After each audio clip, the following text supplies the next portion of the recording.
नमस्कार साथियों, मैं राजकुमार और आप देख रहे हैं साइंस बाय राजकुमार। साथियों, ऊतक का ये अंतिम क्लास है। जिन्होंने भी पूरा नहीं देखा है तो उनसे निवेदन है कि जरूर पूरा क्लास देखें, क्योंकि इसके जस्ट बाद साथियों प्रैक्टिस कराने वाले हैं। और वो साथियों बहुत ज़्यादा इंपॉर्टेंट चीज़ है प्रैक्टिस करना। थ्योरी पढ़ने से आपका 80% क्लियर हो जाता है। 20% साथियों आपका क्लियर कब होगा? जब आप ऑब्जेक्टिव क्वेश्चन प्रैक्टिस करिएगा जो पिछले साल में पूछे गए।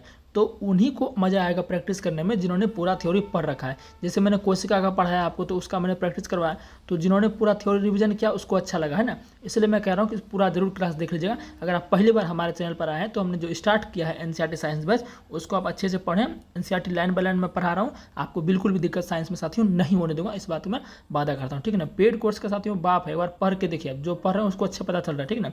अच्छा, तो मैंने इसका पीडीएफ बना लिया, तो इसका ये पीडीएफ मैं आपको दे दूंगा। बाकी मैं एनसीईआरटी से ही आपको पढ़ाऊंगा, ठीक है ना। तो ये मत सोचिए कि सर एनसीईआरटी छोड़ दे रहा है, ये पीडीएफ मैं आपको डाल दूंगा, ठीक है ना। मुझे समय मिला तो मैं लिख दिया हूँ, तो ये पीडीएफ पूरा है मैं आपको भेज दूंगा, ठीक है ना, टेलीग्राम पर। तो चलिए हम क्लास स्टार्ट करते हैं। आज का अंतिम क्लास ये, तो यहीं से हमारा होगा साथियों, पेशीय ऊतक से हमारा क्लास स्टार्ट होगा। पढ़ते हैं क्या कह रहा है। पेशीय ऊतक लंबी कोशिकाओं का बना होता है, जिसे पेशीय रेशा भी कहा जाता है।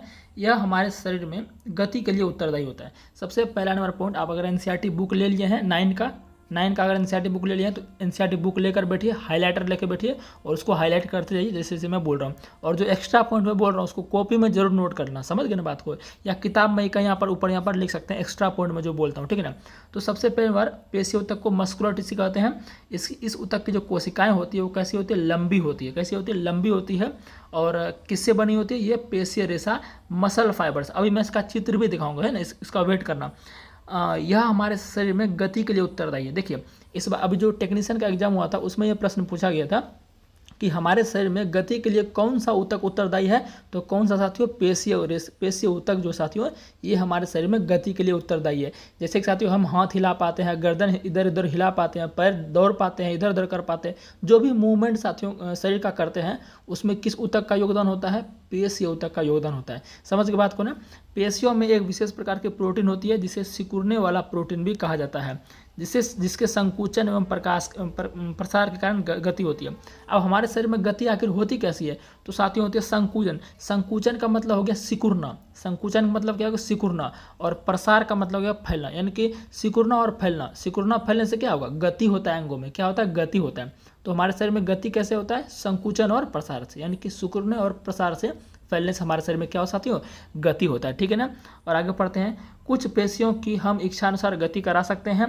हाथ और पैर में विद्यमान पेशियों को हम अपनी इच्छानुसार आवश्यकता पड़ने पर गति करा सकते हैं या उनकी गति को रोक सकते हैं। इस तरह की पेशियों को ऐच्छिक पेशी कहते हैं। अब साथियों मैं आपको बता देना चाहता हूँ, मैं थोड़ा सा आपको एक पॉइंट लेकर चलता हूँ उधर जो मैंने आपको लिए बनाया है। तो देखिए वही सब हमने यहाँ पर लिखा हुआ है, ठीक है ना। एक बार मैं फिर से इसको भी पढ़ देता हूँ ताकि आपको और समझ में आए। यह अनेक लंबी बेलनाकार पेशीय कोशिकाओं का बना होता है। यह तंतुओं के समूह में बने होते हैं। जो इसमें पेशीय रेशा मैंने बोला था ना, वही तंतु के समूह बना होता है। यह हमारे शरीर में गति के लिए उत्तरदायी होता है। पेशियों में एक विशेष प्रकार की प्रोटीन होती है जिसे सिकुड़ने वाला प्रोटीन कहते हैं। इसी के संकुचन एवं प्रसार के कारण गति होती है। और यह कितने प्रकार के होते हैं? 3 प्रकार के होते हैं। तो हम देख लेते हैं कौन कौन से वो 3 प्रकार के हैं। मैं आपको इमेज भी दिखाऊंगा। पहला साथियों रेखित पेशी है और इसी का एक अलग नाम है ऐच्छिक पेशी। अब ऐच्छिक पेशी का मतलब क्या होता है साथियों? ऐसा पेशी जो इच्छानुसार काम कर सकता है, जो इच्छानुसार काम कर सकता है उसे क्या कहते हैं? ऐच्छिक। ऐच्छिक मतलब इच्छा। जैसे मान लीजिए साथियों हमारा मन बना है, हम हाथ को क्या कर रहे हैं, एकदम हाथ को एकदम तेज़ी से उठा रहे हैं, बंडल जैसे उठाते हैं ना बॉडी वाला, हम क्या कर रहे हैं उसको डंबल को उठा रहे हैं, कभी उठा रहे हैं कभी नहीं उठा रहे हैं। मेरा मन वो उठाएंगे नहीं उठाएंगे, तो मेरा मन है, मेरा इच्छा के अनुसार है, समझ गए ना। मान चलिए मेरे हाथ से जो क्या कर रहे हैं, किसी को एक तमाचा मार रहे हैं, तो तमाचा मारेंगे तो हाथ गति करेगा कि नहीं? फिर मेरा मन बना है चलो उसको तमाचा नहीं मारेंगे, तो मेरा मन है हम हाथ को जैसे चाहें वैसे गति करा सकते हैं। तो अपने इच्छा के अनुसार हो रहा है, इसीलिए उसको क्या कहते हैं? ऐच्छिक पेशी और रेखित पेशी कहते हैं। और इसका एक और नाम है कंकाल पेशी। कंकाल मतलब क्या है? हड्डी। साथियों मैंने आपको बताया था कि जो आपका संयोजी ऊतक होता है वो किसका निर्माण करता है? पंजर का। अगर पिछला क्लास आपने देखा होगा तो इसलिए कहता हूँ एक भी क्लास ना छोड़ा करो, ठीक है ना। तो रेखित पेशी साथियों क्या होता है? जो पेशी मतलब गुदा, पेशी मतलब गुस्सा, गुदा मांसपेशियाँ। तो साथियों ये क्या होता है? हड्डियों से जुड़ा होता है। क्या साथियों? हड्डियों से जुड़ा होता है, इसलिए इसको कंकाल पेशी भी कहते हैं। अगर पूछे कंकाल पेशी किसका नाम है, तो ये रेखित पेशी का नाम है। क्यों इसको कंकाल पेशी नाम दिया गया? क्योंकि ये कंकाल से जुड़ी रहती है, हड्डियों से जुड़ी रहती है। मैं आपको साथियों बता दूं कि हमारे शरीर का जो भी वजन है वो उसमें से लगभग आधा वजन साथियों कंकाल पेशी से ही बनता है, क्योंकि सारा वजन अब वजन भाई हमारे शरीर में मान चलिए हमारा 60 kg वजन है, तो उसमें सबसे ज़्यादा वजन किसका होगा, हड्डी का ही होगा ना। तो इसलिए कहा जाता है कि रेखित पेशी का साथियों शरीर का आधा % वजन होता है, यानी कि 50% वजन होता है, समझ गए। तो दूसरा आपका क्या होता है, अरेखित पेशी। पहला रेखित, दूसरा अरेखित। अरेखित का दूसरा नाम है अनैच्छिक पेशी। अब देखिए ये रेखित को हमने क्या बोला था, ऐच्छिक बोला था। रेखित को हमने क्या बोला साथियों, ऐच्छिक बोला था। लेकिन अरेखित को हमने क्या बोला, अनैच्छिक बोला है। अनैच्छिक का मतलब क्या होगा, अपने इच्छा के अनुसार आप इसे काम नहीं करा सकते हैं। जैसे मान चले हृदय की गति, आप चाहेंगे ना हम हृदय को रोक ले, तो ऐसा होगा नहीं होगा ना। आप चाहेंगे फेफड़ा मेरा क्या करे, ऑक्सीजन को ना ले, ऐसा होगा नहीं होगा। आप चाहेंगे ना पेट में भोजन ना पचे, तो ऐसा होगा क्या, नहीं होगा। तो ये सब आपका जो इसमें मांसपेशियाँ होगी वो अनैच्छिक मांसपेशियाँ होगी, इनको आप इच्छा के अनुसार गति नहीं करा सकते, समझ गए ना। अब तीसरा आता है हृदय पेशी। हृदय पेशी साथियों क्या होता है, हृदय पेशी भी एक तरह का अनैच्छिक पेशी भी होता है। हृदय पेशी जो हृदय में जो आपका मांसपेशियाँ हैं उसको हम हृदय पेशी बोल देंगे, सिंपल सी बात है, ठीक है ना। तो वही साथियों हमने यहाँ पर लिखा। अब इसका तो ये 3 प्रकार मैंने आपको बता दिया। अब थोड़ा इसको पढ़ देते हैं, फिर हम एनसीईआरटी वाला भी पॉइंट पढ़ेंगे। ये मत सोचिए कि एनसीईआरटी छोड़ देंगे, उसको भी हम पढ़ेंगे, ठीक है ना। रेखित पेशी देखिए बोल दिया है, ऐसी पेशी को हम अपने इच्छा अनुसार गति करा सकते हैं। यह पेशी ज़्यादातर हड्डियों से जुड़ी रहती है, इसलिए इन्हें कंकाल पेशी कहा जाता है, ठीक है ना साथियों। इस बात को आपको ध्यान रखिएगा। सूक्ष्म दृष्टि से देखने पर ये हल्के गहरे रंगों में एकांतर क्रम में धारियाँ या पट्टियाँ पाई जाती है। इसी कारण से इसे रेखित पेशी कहते हैं। अब मैं आपको उसको ज़रा दिखाना चाहता हूँ इमेज में, तब आपको ज़्यादा क्लियर होगा। देखिए ये आपका क्या है साथियों, पेशी ऊतक की कोशिकाएं हैं। पेशी ऊतक 3 प्रकार होते हैं। एक होता है स्केलेटल मसल, इसी स्केलेटल मसल को क्या कहते हैं, कंकाल पेशी। स्केलेटल माने कंकाल होता है, यानी कि कंकाल पेशी। ऐसी कंकाल पेशी के साथियों क्या कहते हैं, रेखित पेशी। अभी जस्ट बोला है ना, इसी को क्या कहते हैं, रेखित पेशी कहते हैं, या हम क्या कहते हैं, ऐच्छिक पेशी कहते हैं। तो देख सकते हैं आप रेखित पेशी का जो चित्र होता है वो कुछ इस तरह से होता है। देखिए यहाँ पर इसमें क्या पाई, धारियाँ पाई जाती है। अभी मैंने बोला था ना इसमें क्या पाई, धारियाँ। तो देखिए लाल गहरे रंग का साथ इसमें देखिए धारियाँ कुछ इस तरह से आप देख रहे होंगे, इसमें धारियाँ पाई जाती है। क्या पाई जाती है, धारियाँ पाई जाती है, ठीक है ना। और इसमें जो देख रहे हैं इस बंडल साथियों, ये तंतुओं का समूह होता है। इसको जब माइक्रोस्कोप से देखेंगे तो इसके अंदर क्या साथियों, पेशीय रेशे होते हैं। क्या होते हैं, पेशीय रेशे होते हैं, जिसे तंतुओं का समूह कहते हैं। समझ गए ना बात को। तो हम कह सकते हैं कि जो पेशीय ऊतक होते हैं वो पेशीय रेशे से बने होते हैं, पेशीय तंतुओं से बने होते हैं। समझ गए बात को ना। तो स्केलेटल मसल आपका ये है, इस तरह से इसका चित्र होता है। और इसको हम क्या कहते हैं, ऐच्छिक पेशी कहते हैं। क्या कहते हैं साथियों, ऐच्छिक पेशी कहते हैं, ठीक है ना। और फिर आप देख लीजिए इधर स्मूथ मसल। स्मूथ मसल कुछ इस तरह से होते हैं। स्मूथ मसल क्या, अभी जो हम आपको बताएं, अभी हम क्या बताएं आपको, अरेखित पेशी बताएं ना। अरेखित पेशी को ही साथियों हम क्या कहते हैं, अरेखित पेशी को ही हम कहते हैं अनैच्छिक पेशी। क्या कहते हैं, अनैच्छिक पेशी। या एक और इसका नाम है स्मूथ मसल, यानी कि चिकनी पेशी। क्या कहते हैं इसको, चिकनी पेशी भी नाम कहते हैं। क्या कहते हैं, चिकनी पेशी। और इसमें देखिए इसमें किसी प्रकार का आपको धारियाँ नजर आ रहा है, एकदम धारियाँ नजर आ रहा है, नहीं आ रहा है। लेकिन इसमें देखिए तरह से धारियाँ, इस तरह से धारियाँ नजर आ रहा है, एकांतर क्रम में नजर आ रहा है, बंडल के रूप में नजर आ रहा है, ठीक है ना।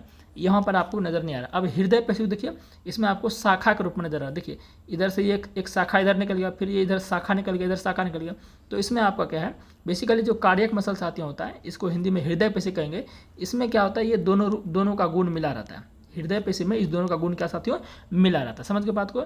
और ये आपको तर्कु रूपी दिख रहा होगा। ये कैसा साथियों, आपको तर्कु रूपी समझते हैं। ये दोनों सिरा देखिए इसका निकला हुआ, दोनों सिरा से क्या है, नुकीला है। दोनों सिरा किसका है, इसका क्या है, नुकीला है, ठीक है। तो उम्मीद है कि ये तीनों चित्र आप अच्छे समझ गए होंगे, ठीक है। अब हम इसके बारे में जो इंपॉर्टेंट पॉइंट है, जो एग्जाम के रिलेटेड से इंपॉर्टेंट है, उसको देखते हैं, ठीक है। तो चित्र हमने दिखाई दिया। अब जो यहाँ पर लिखा है उसको हम पढ़ लेते हैं एक बार, ठीक है ना।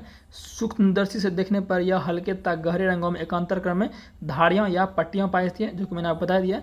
इसी कारण इसे क्या कहते हैं, रेखित पेशी कहते हैं। इस ऊतक की कोशिकाएं लंबी होती है, बेलनाकार। अभी मैंने दिखाया ना, कैसा था, ऐसा था कि नहीं, ये बेलनाकार था ना, इसमें धारियाँ पाई जाती थी, बेलनाकार, शाखा रहित। अब कोई शाखा था उसमें, कोई शाखा ही नहीं था, ब्रांच ही नहीं निकाला था, तो बोल सकते हैं शाखा रहित या अशाखित। एक ही बात हुआ, शाखा रहित बोलिए मतलब शाखा नहीं है, तो मतलब अशाखित है। और बहु केंद्र होता है, मतलब बहुत सारा केंद्रक होता है। उसमें केंद्रक क्या होता है, बहुत सारे केंद्रक होते हैं। एलपी में ये प्रश्न पूछा गया था साथियों, सॉरी आरपीएफएसआई में हमने देखा था ये प्रश्न पूछा गया था, और एलपी में भी पूछा गया था। बोल रहा था कि रेखित पेशी के बारे में निम्नलिखित में से कौन सा कथन सही है। अब जिसको पता था उन्होंने किया। तो रेखित पेशी की कोशिकाएं क्या होती है, लंबी होती है, बेलनाकार होती है, शाखा रहित होती है और बहुकेंद्रीय होती है, ठीक है ना। और ये कहाँ देखने को मिल सकता है, हाथ में आपको देखने को मिल सकता है रेखित पेशी, क्योंकि हाथ को हम जैसे मन तैसे गति करा सकते हैं। मेरा मन है हाथ उठाएंगे, कभी किसी को मारेंगे, हाथ को तो बहुत जोर से घुमाएंगे, मेरा मन है भाई, ठीक है। पैरों की गति और आपका गर्दनों की गति, गर्दन मेरा मन है, गर्दन को हिलाएंगे डुलाएंगे कैसे भी करेंगे तो मेरा मन है। तो इस सब में साथियों क्या पाई जाती है, रेखित पेशी पाई जाती है। बात समझ में आया। अब देख लेते हैं अरेखित पेशी, फटाफट देख लेते हैं, फिर एनसीईआरटी वाला देखेंगे। ऐसी पेशी को हम अपनी इच्छानुसार गति नहीं करा सकते हैं, पहले ही बोल दिए। इसका एक और नाम क्या है, चिकनी पेशी भी इसी को बोलते हैं, और अनैच्छिक पेशी भी इन्हीं को बोलते हैं। इनमें धारियाँ नहीं पाई जाती है, बिल्कुल धारियाँ नहीं पाई जाती है। रेखित पेशी में धारियाँ पाई जाती है, इसलिए इसे चिकनी पेशी भी कहते हैं। बोलेगा इसे चिकनी पेशी क्यों करें, क्योंकि भाई इसमें धारियाँ नहीं पाई जाती है, इसमें धारियाँ नहीं पाई जाती है, इसलिए इसे क्या कहते हैं, चिकनी पेशी कहते हैं। और इसके बारे में, यह ऊतक की कोशिकाएं लंबी तो था ही, तर्कुरूपी मतलब कुछ इस तरह से नहीं था, वो इस तरह से था ना, अरे भाई इस तरह से था कि नहीं, वो इस तरह से भी था ना, इस तरह से था कि नहीं, वो इस तरह से बिल्कुल अभी आपको था, मैंने आपको चित्र भी दिखाया था, ठीक है ना। और इसमें क्या होता है, एक ही केंद्रक होता है, क्या होता है, एक ही केंद्रक होता है, वो भी मैंने दिखाया था, तथा अशाखित, इसमें भी कोई शाखा नहीं था। तो ये आपको ध्यान रखना है, सिंपल किसके बारे में, आपको ध्यान रखना है अरेखित पेशी के बारे में। बस सिंपल क्वेश्चन इससे आएंगे, आपको कर लेना है, ठीक है ना। अब लास्ट आता है आपका हृदय पेशी। हृदय पेशी साथियों क्या होता है, यह हृदय की भित्ति में पाई जाती है, पाई जाने वाली शाखा मैंने आपको दिखाया था अभी, लंबी होती है, बेलनाकार एवं एक केंद्रक, इसमें भी क्या होती है, एक केंद्रक होती है। और यह भी क्या, अनैच्छिक पेशियाँ। आप चाहेंगे ना हृदय मेरा काम नहीं करता, ऐसा होगा, हृदय गति को रोक पाएगा नहीं, तो ये भी क्या होती है, अनैच्छिक रूप से कार्य करेगा, ये अपने ढंग से कार्य करती है, आपके अनुसार ये नहीं चलती, ठीक है ना। अब जितना पॉइंट बोले, अब हम एनसीईआरटी में देखते हैं सारा पॉइंट। तो इसमें हम क्या किए थे, यहाँ तक पढ़ लिए थे, पेशियों में एक विशेष प्रकार की प्रोटीन होती है जिसे सिकुड़ने वाला प्रोटीन कहते हैं, जिसके संकुचन एवं प्रसार कारण गति होती है, ये हमने देख लिया था। और यहाँ तक हम देख लिए थे, जो कहाँ गया, यहाँ तक शायद हम ऐच्छिक पेशी तक देख लिए थे, ठीक है ना। आगे पढ़ते हैं यहाँ पर, ठीक है ना। यहाँ देखते हैं चित्र 6.11 में यहाँ ऐच्छिक पेशी को दिखाया गया। चित्र 6.11 किधर है भाई, देख लेते हैं 6.11 किधर है कि नहीं भाई, हाँ यहाँ देखिए, यहाँ पर दिखाया गया, ये देखिए, ये जो आपको साथियों दिख रहा है, ये आपका क्या साथियों है, ये आपका रेखित पेशी को दिखाया गया, जिसमें बहुत सारा केंद्रक है। अभी मैंने आपको नोट्स में दिया था ना, उसमें लिखा था ना मैंने कि ये क्या होता है, बहुकेंद्रक मतलब जिसमें एक से अधिक केंद्रक हो। देखिए बहुत सारा केंद्रक है, और देखिए एकदम बंडल के रूप में पाई जा रही है, बंडल, और क्या है, धारियाँ इसमें पाई जा रही है, समांतर क्रम में, एकांतर क्रम में धारियाँ पाई जा रही है कि नहीं। तो ये आपका क्या हो सकता है, ये कौन सा पेशी है, रेखित पेशी है, वही ये बोल रहा है, ठीक है। और यहाँ देखिए, यहाँ आपको तर्कुरूपी, ये देखिए तर्कुरूपी, ये मैंने आपको भी चित्र में दिखाया था अलग से, ये तर्कुरूपी है आपका, है ना।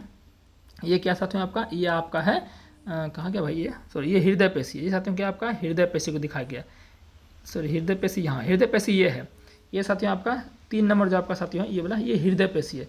इस तरह की पेशियाँ जो आपका है, देखिए इसमें शाखा निकल रहा है, शाखा, तो इसी साथियों आपका निकल रहा है, इसको हम क्या बोलेंगे, ये आपका हृदय पेशी बोलेंगे, या कार्डियक मसल इसको बोलेंगे, ठीक है। और ये जो बीच वाला आपको दिया गया साथियों, बीच वाला, एक मिनट, बीच वाला दिया गया, ये वाला, ये चिकनी पेशी दिया गया, ये साथियों क्या आपका चिकनी पेशी के बारे में दिया गया है, ठीक है, तर्कुरूपी पाया जा रहा है। तो हम पढ़ लेते हैं फटाफट, यहाँ पर कहाँ गया भाई, रुक जा, हाँ एक मिनट,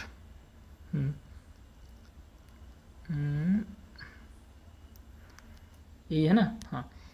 इन पेशियों को कंकाल पेशी भी कहा जाता है, किसको, रेखित पेशी को, पहले ही बोल दिए, क्योंकि ये अधिकतर हड्डियों से जुड़ी होती है, बोला था कि नहीं मैंने आपको, ये किससे जुड़ी होती है, अधिकतर हड्डियों से जुड़ी होती है, तथा शारीरिक गति में सहायक होती है।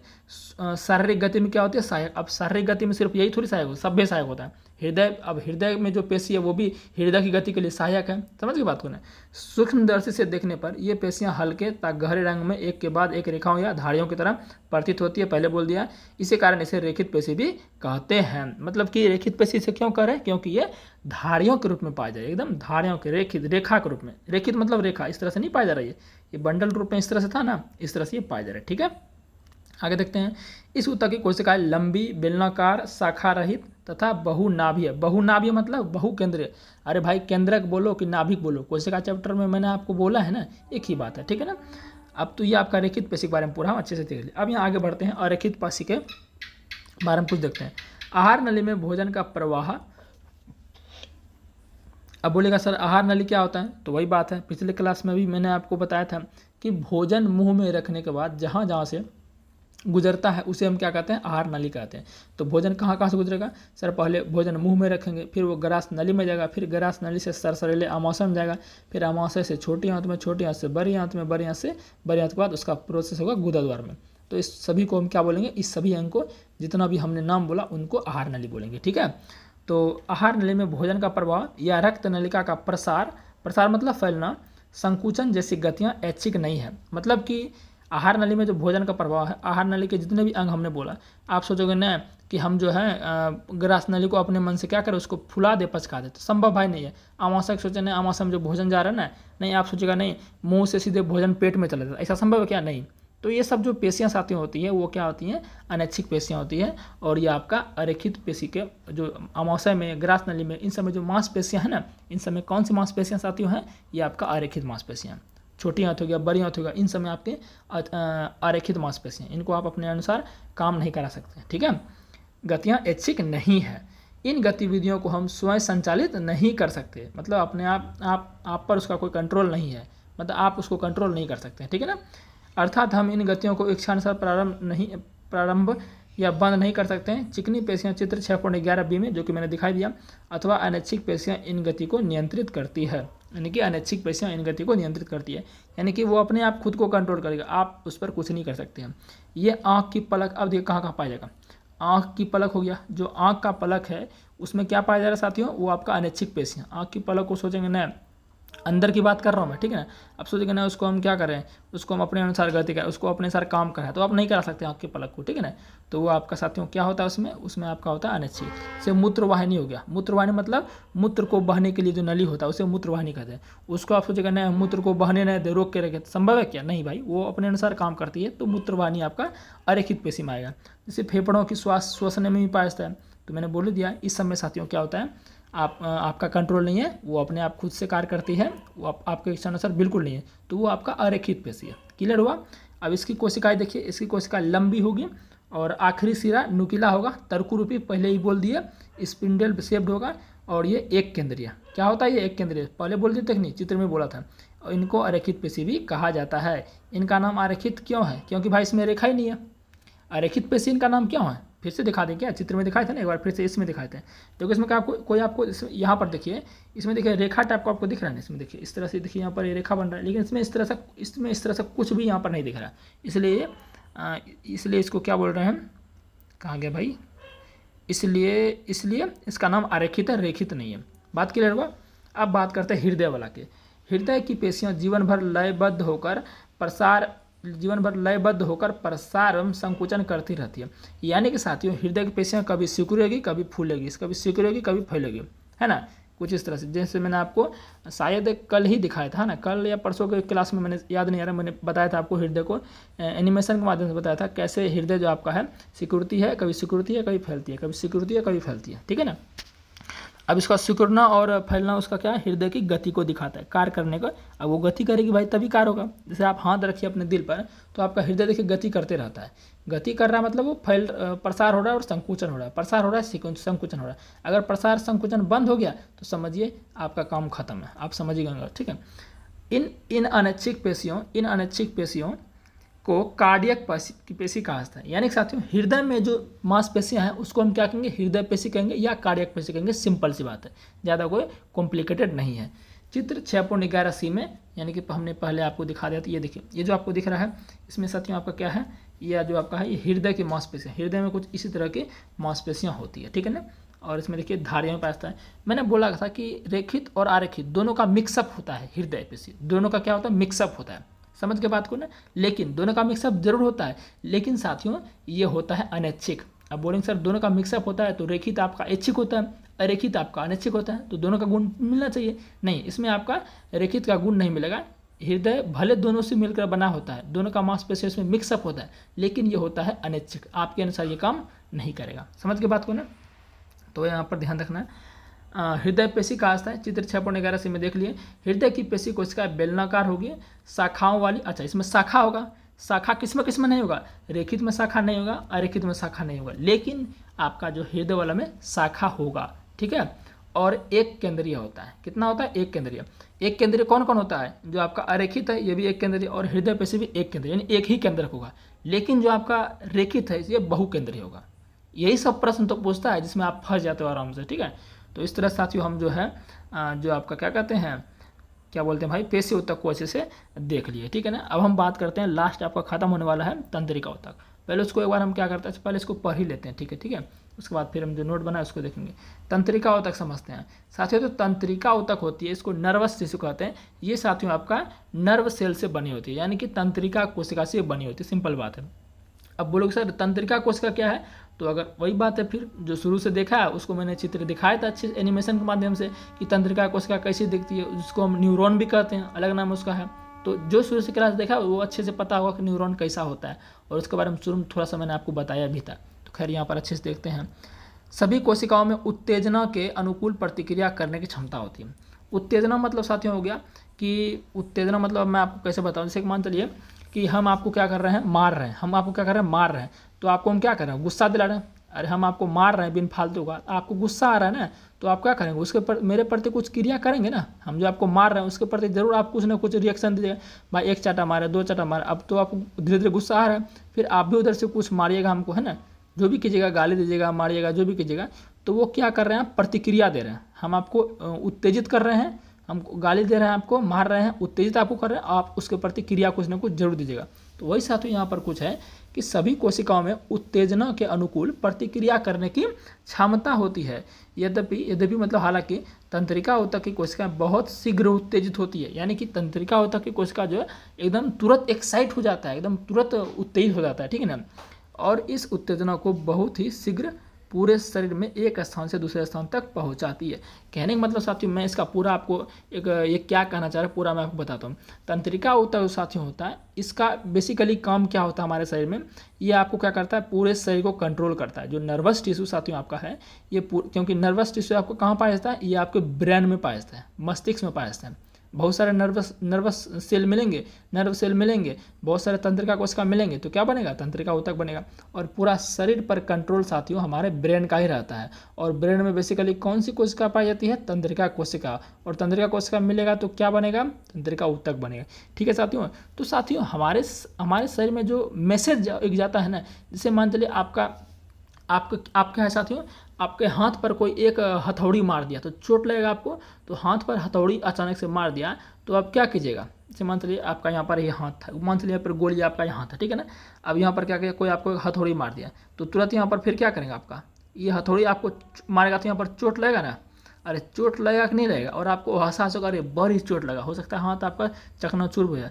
तो आपको कैसे ये पता चला कि हमारा हाथ चकनाचूर हो गया अगर हथौड़ी मारा। तो साथियों ये हाथ आपका जुड़ा है, ये साथियों हाथ में जो नर्व से जो हाथ में जो कोशिका होगी उससे साथियों क्या जाएगा, एक मैसेज जाता है। क्या साथियों, एक मैसेज जाता है एकदम मस्तिष्क तक।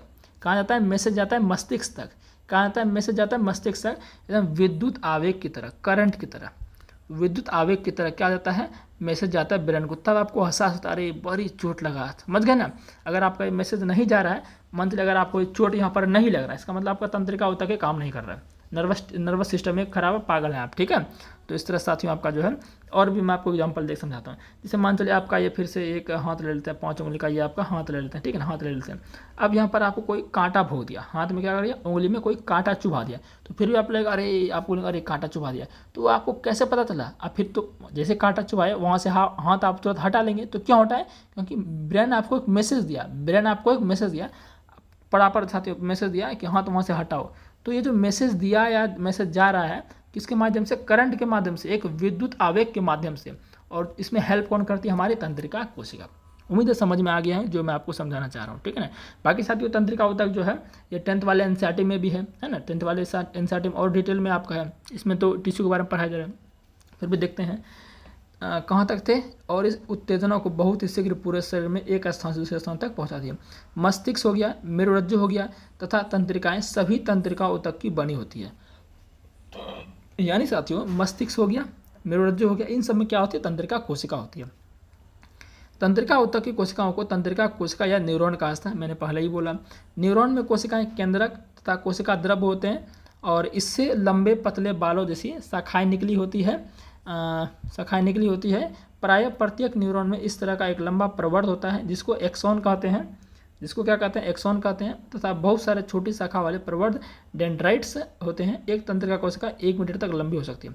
ठीक है, यही सब पॉइंट आपको ध्यान रखना है। एक तंत्रिका कोशिका कितना लंबी हो सकती है, 1 मीटर तक लंबी हो सकती है। बहुत सारे तंत्रिका रेशे संयोजी ऊतक के द्वारा एक साथ मिलकर एक तंत्रिका निर्माण करते हैं।